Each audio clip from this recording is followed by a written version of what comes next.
This is the story of Rip Van Winkle. Now, I know that sounds like kind of a funny name, but that was his name. You know, people can't always help what name they're given, so we shouldn't ever tease people about their names because they can't help it. It's their parents that decide on their names. Anyway, Rip Van Winkle was a young man, and he had a wife and he had children, but he didn't like working. Instead, he liked to hang out with his friends and drink and party, and he would go and play, it's a game called Nine Pins, which is like our bowling, and he loved to play nine pins. So just about every night he would be out with his friends playing nine pins, and his wife would get worried and say, "When are you coming home?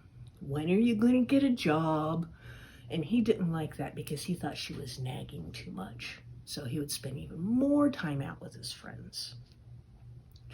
Well, one evening after his friends had gone home, but he didn't want to go home yet because the wife was waiting there and the kids were waiting there, and she'd tell him, "The roof has a leak in it, you have to work on that tomorrow." So he went out and he decided, I'll just go for a little walk in the woods. And as he was out walking in the woods, he saw dwarves, and they were playing nine pins. And he thought, this is great. I can play more nine pins. I'm really good at this. And they invited him to join, and they had a great deal of fun. And they were passing drinks around and laughing and joking.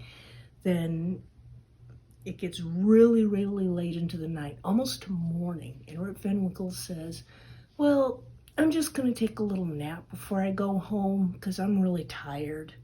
So he sits down and he takes a nap. And then when he wakes up, he gets up, and crinkle, his back is all crinkly and his joints are all achy. And he wonders what's going on. I mean, I've never had this happen before, even napping in the woods overnight. So he gets up and he walks into town, and he can't stand up straight. He just does not understand what's going on. I mean, he just can't stand up straight. He's just kind of bent over. He walks into town, and as he's going into town, he sees that somehow overnight the town has gotten larger. And he doesn't recognize anyone that he sees there.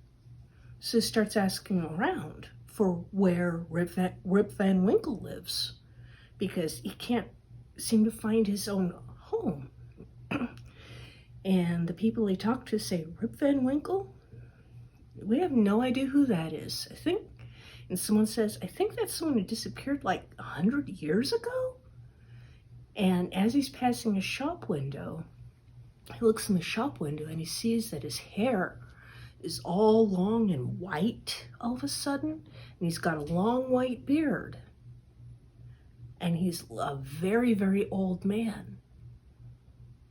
He finally finds out what happened to his wife and his children. His wife got remarried, his children grew up, and he just slept through it all. The problem is, because he was partying with the dwarves. And the dwarves, there's an old legend that you must not have any food or drink from any people from fairyland, because if you do, 100 years can pass in an eye blink. And that's what happened to him. So this is, and something else to remember too, is every time you hear the thunder, that's the dwarves bowling. Because if you've ever gone to a bowling alley and you hear the bowling ball that go down alley going, roar, roar, roar, roar, crash. The thunder and the lightning that we hear, that's the sounds of the dwarves bowling. And this is the legend of Rip Van Winkle.